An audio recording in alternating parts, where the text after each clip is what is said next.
जी, आप तो टिकट मिल गया आपको, आप क्या रणनीति है? बस कुछ नहीं, जिस तरह काम करते आए हैं वैसे काम करेंगे और जी जोर शोर से।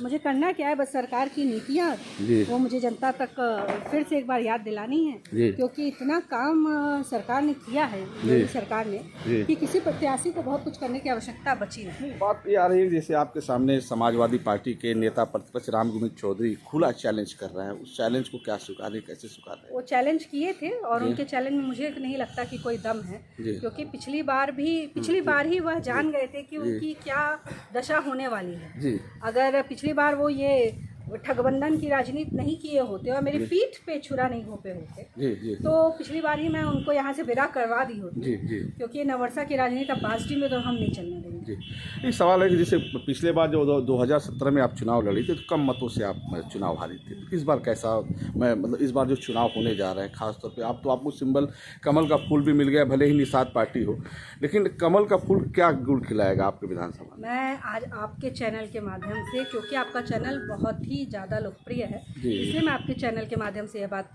बता देना चाहती हूँ कि पूरे ज़िले में सबसे ज़्यादा मतों से बासडी जीतेगा और आपका चैनल इसका गवाह बनेगा। जी। अच्छा, दूसरा सवाल और है, खासतौर राजनीतिक सुर्खियों में, कि भारतीय जनता पार्टी ने जो जहां 7 विधानसभा क्षेत्र हैं वहां एक महिला प्रत्याशी के रूप में आपको उतारा है, तो महिलाओं के लिए क्या संदेश है? क्योंकि आप बराबर महिलाओं की लड़ाई लड़ती रही हैं, तो अब महिलाओं के लिए क्या संदेश है खासतौर पे? देखिए, मुझे ये लगता है कि महिला अपने आप को योगी सरकार में बहुत ही ज़्यादा सुरक्षित महसूस कर रही है और बहुत ज़्यादा विकसित भी महसूस कर रही है, क्योंकि महिलाओं का विकास अब सिर्फ कागजों में नहीं रह गया है। अब बेटी बचाओ और बेटी बढ़ाओ सिर्फ कागजों में नहीं, वाकई वो ज़मीनी स्तर पे उतरा है। चाहे वो हम बहनों के लिए रसोई की व्यवस्था में गैस हो, चाहे हमारे स्वास्थ्य की व्यवस्था में शौचालय हो, चाहे हमको आत्मनिर्भर बनाने की व्यवस्था में हमारे उद्योग धंधे हो, चाहे हमारे घर में हमको मुखिया बनाने के रूप में राशन कार्ड में हमारा नाम हो, आवास हमारे नाम पर हो। मैं कितनी आपको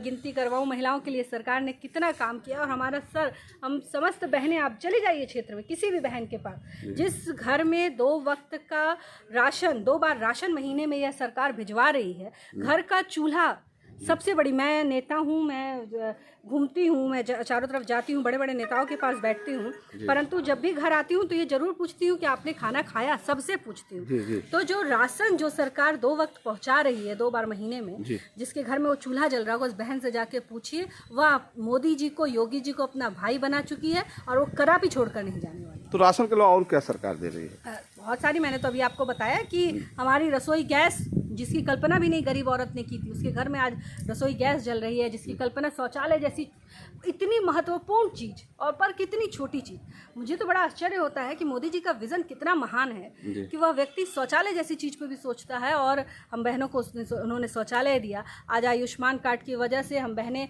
बड़े से बड़ा इलाज किसी भी गरीब महिला का भी कितनी भी उससे हो सकता है। ऐसी तमाम योजनाएं। एक सवाल और है, जैसे 2017 में आप जब चुनाव लड़ी थी, तो आप तो सामने 2022 से कल नामांकन भी करने जा रही हैं, कल नामांकन का अंतिम दिन है, तो 2017 के चुनाव को और 2022 के चुनाव किस रूप में देख रही हैं आप?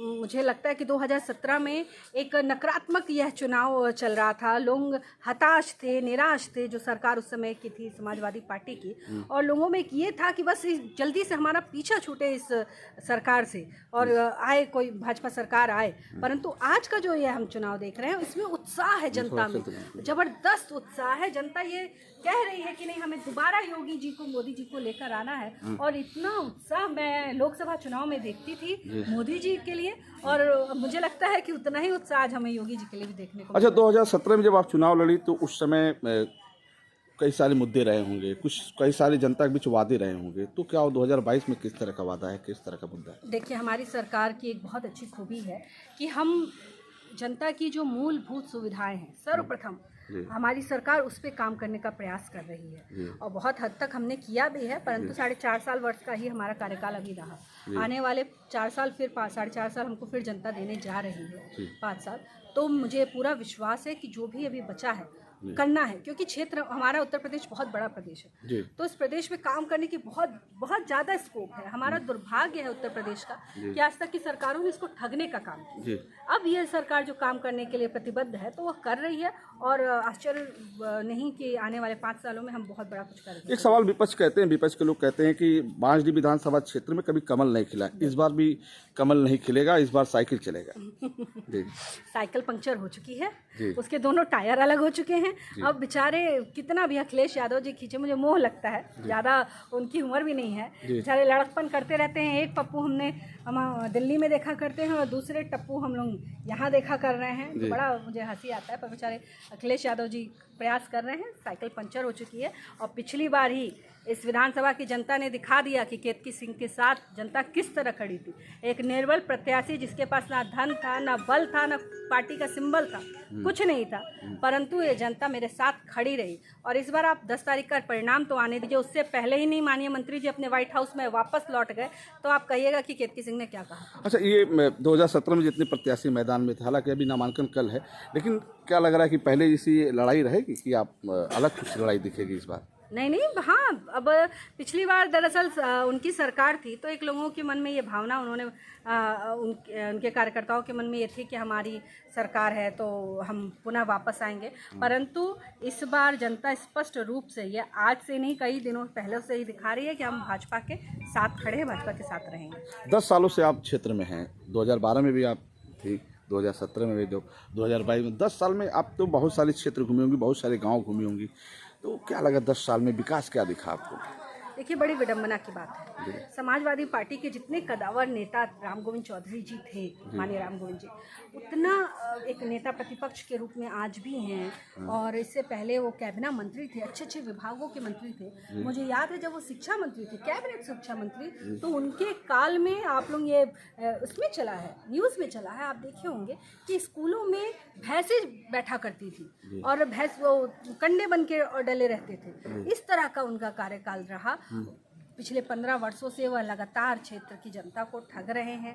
वो अब सरकार में रहते हुए भी ठगे, और अभी रो रहे हैं कि मैं सरकार में नहीं हूँ। अरे ये सरकार तो दोनों हाथों से धन दे रही है, ले आने वाला तो चाहिए, तो वो ले आने का प्रयास करते। एक बार आप कोई उनका आंदोलन दिखा दीजिए, कोई उनकी सेवा दिखा दीजिए। कोरोना काल जैसी महाबीमारी में वह झांकने तक नहीं आए। उन्होंने एक अस्पताल यहाँ पे अडॉप्ट किया, मैंने पढ़ा अखबारों में। आज आप जा रहे हैं अपने चैनल को लेकर, उस अस्पताल पे जाके देखिए, और उनकी सच्चाई से आप खुद वाकिफ हो जाएंगे कि क्या सच है। जी, तो अब 2022 का मुद्दा क्या होगा? 2017 मुद्दा तो गया, अब क्या लग रहा है कि बांसडीह विधानसभा क्षेत्र में क्या जरूरत है यहाँ के लोगों को? देखिए, सबसे अहम चीज़ मैं बताना चाहूँगी कि हमारा ये क्षेत्र जो है, ये दियर का क्षेत्र है, और आपके चैनल के माध्यम से मैं अपनी पार्टी को भी इस चीज़ से अवगत कराना चाहती हूँ, जो कि मैं आपके आशीर्वाद से मैं विधानसभा में भी करूँगी। पर ये हमारा क्षेत्र दियर का क्षेत्र है, बाढ़ से ग्रसित रहता है ये क्षेत्र। इसमें कटान की समस्या जो है, ये सिर्फ बांसडीह की ही नहीं, बलिया जिले की कई प्रमुख विधानसभाओं में बाढ़ की समस्या, कटान की समस्या रहती है। और उसके बाद जो ये वर्षा के बाद जल जमाव होता है, जो किसानों का धान, किसानों की फसल जो खराब होती है, और उसके ये 2-4 जो मुद्दे हैं ये बहुत अहम हैं। और तीसरा, मैं महिला हूँ तो मैं रिलेट कर सकती हूँ कि जो दियर की लड़कियाँ हैं या जो दूर दराज की लड़कियाँ हैं, उनको आगे शिक्षा के लिए, अब जैसे प्राइमरी और सेकेंडरी, हाई सेकेंडरी के लिए तो हमने स्कूल खोल रखे हैं, परंतु जो आगे कुछ पढ़ना चाहती हैं, आगे करना चाहती हैं, वो जिनके घर के लोग नहीं अफोर्ड कर सकते हैं कि वो बाहर उनको पढ़ाएं, पर उनके में वो प्रतिभा है, तो मैं चाहती हूँ कि आगे चल के हम कुछ ऐसा करें कि उन दियरों में भी हम वैसे विद्यालयों का, वैसे कॉलेजों का निर्माण कराएं, ताकि हमारी बच्चियां भी आगे। और मतदाता कहता है कि जब नेता मैदान में होता है तो बहुत सारे वादे करता है, जब वो सत्ता में जाता है, व्यवस्था में जाता है, तो वादे भूल जाता है। तो क्या विश्वास? देखिए, जनता को ठगा गया है, कई वर्षों तक ठगा गया, इसमें उनका कोई दोष नहीं। हम आज देखिए, राजनीति को आप देखेंगे तो कहीं कहीं आपको ऐसा लगेगा कि राजनीति क्या व्यवसाय है। कई चेहरे ऐसे हैं जिनका कोई राजनीति से लेना देना नहीं, परंतु वो किसी न किसी माध्यम से राजनीति में प्रवेश कर जाते हैं और जिनकी वजह से जनता खुद को ठगा महसूस करती है। कुछ जात बिरादर के नाम पर चले आते हैं, कई वर्षों तक उस पर राज करते हैं और वो लगातार जनता को ये भरोसा दिलाते हैं कि मैं तुम्हारी जात का हूँ, तो मुझ पे भरोसा करो। जैसे हमारे माननीय ओम प्रकाश राजभर जी हैं, वो कई वर्षों से राजभर समाज को यह दिलासा देते आए हैं कि तुम मेरे पे भरोसा करो, मैं तुमको आगे ले जाऊंगा। परंतु वो आगे किसको ले गए? खुद को, अपने दोनों बेटों को और अपने सगे संबंधियों को। वो जितने टिकट देते हैं वह या तो ऐसे ही लोगों को देते हैं जो उनके टिकट को खरीद सके और उस पर चुनाव लड़ सके। तो नहीं, आखिर जनता विश्वास कैसे करे नेताजी? देखिए, अब जनता विश्वास करना सीखी है। आप देखिए 2014 देखिए, 2017 देखिए और अब आप 2000 आपने 19 देखा और अब आप 2022 भी देखेंगे। जिस तरह जातीय समीकरण मोदी जी और भाजपा के नाम पर, योगी जी, केशव प्रसाद जी के नाम पर जिस तरह टूट रहा है जात का समीकरण, बताइए कितने लोग भाग के गए। अभी कुछ दिन पहले आपने देखा होगा, भारतीय जनता पार्टी छोड़ के कई लोग भाग कर गए। समाजवादी पार्टी में सोच रहे थे कि वही पार्टियां हैं, क्या वो लूटो, पेट बड़ा करो और जाओ। परंतु इस सरकार ने सिखाया कि नहीं, तुमको मंत्री जनता ने बनाया है, तुम जनता के सेवक हो। जो प्रधानमंत्री खुद खड़े होकर मंच पे कहता है कि मैं जनता का सेवक हूँ, उसके मंत्री कैसे जनता को लूट सकते हैं? तो इसलिए वो छोड़कर भाग के गए। परंतु क्या आप मुझे बता सकते हैं कि कहाँ पे कौन सी बिरादरी उनकी वजह से, उन नेताओं की वजह से भाजपा को छोड़कर गई है? सारे जातीय समीकरण ध्वस्त हो जाएंगे। जनता देख रही है कि उनका मान सम्मान, देश का मान सम्मान, उत्तर प्रदेश का मान सम्मान, उनकी सुरक्षा, उनका विकास भारतीय जनता पार्टी के मजबूत हाथों में है और वो भारतीय जनता पार्टी के साथ रहेगी। बस आखिरी है, मेरा संदेश क्या होगा खासतौर पर अपने मतदाताओं के लिए? मैं आप के चैनल के माध्यम से हाथ जोड़कर समस्त मतदाताओं को, जहां तक और जिस भी विधानसभा में ये आप चैनल देख रहे हैं, क्योंकि ये दूर दूर तक जाता है, तो मैं आपसे हाथ जोड़कर निवेदन करना चाहती हूं कि जितने विश्वास के साथ आप आज तक भारतीय जनता पार्टी के साथ खड़े रहे, उससे ज़्यादा उत्साह के साथ, क्योंकि हम भारतीय जनता पार्टी के कार्यकर्ताओं के पास जात पात का कोई लेना देना नहीं है साथियों, और ना हम सभी के पास कोई बहुत बड़ा धन बल का प्रयोग हम कर सकते हैं। आपके आशीर्वाद और सहयोग से हम चल रहे हैं। आप जहां भी हैं, जिस भी विधानसभा के हैं, आप भारतीय जनता पार्टी को वोट करें, हमारा समर्थन करें। और मैं आपको इस चैनल के माध्यम से विश्वास दिलाती हूं कि हम कभी और कहीं आपको छोड़कर नहीं जाएंगे। आपके हर सुख दुख में सर्वप्रथम अगर आपको कोई दिखेगा तो भारतीय जनता पार्टी का कार्यकर्ता दिखेगा। नामांकन कब करने जा रही हैं? कल करने जा रही हैं। कितने सेट में करेंगी? मुझे लगता है 3 सेट में रहेगा। अच्छा, एक सवाल और है, जो अंतिम मेरा सवाल है कि आप निषाद पार्टी से हैं लेकिन चुनाव चिन्ह सिंबल है, तो क्या लग रहा है कि भारतीय जनता पार्टी के कदावर नेता आपकी विधानसभा में होंगे? क्यों नहीं होंगे? निषाद पार्टी और भारतीय जनता पार्टी है क्या, एक परिवार ही हो चुकी है ना। चाहे वो अपना दल हो, निषाद पार्टी हो, चाहे और हमारे गठबंधन के दल हैं, हमारा परिवार बड़ा होते जा रहा है। अब ये पार्टियां भी अपने आप को हमारे में समाहित करके और सोचती हैं कि हाँ, हम अच्छी जगह पे रह रहे हैं, हमारा विकास होगा, बौद्धिक रूप से भी और सामाजिक रूप से भी हमारा विकास होगा। तो हमारी पार्टी ने पूरा सम्मान दे रही है मुझ जैसी कार्यकर्ता को, अपनी कार्यकर्ता को। अगर भारतीय जनता पार्टी निषाद पार्टी के सुपुर्द करके और अपने सिंबल पे लड़ा रही है, तो ये क्या मैसेज दे रही है कि हम एक हैं, हम सब एक है। चाहे हम निषाद पार्टी से लड़े, चाहे हम अपना दल से लड़े, चाहे हम भारतीय जनता पार्टी से लड़े। बहुत बहुत धन्यवाद, आप हमसे जुड़ी। आप सबका बहुत धन्यवाद। नमस्कार।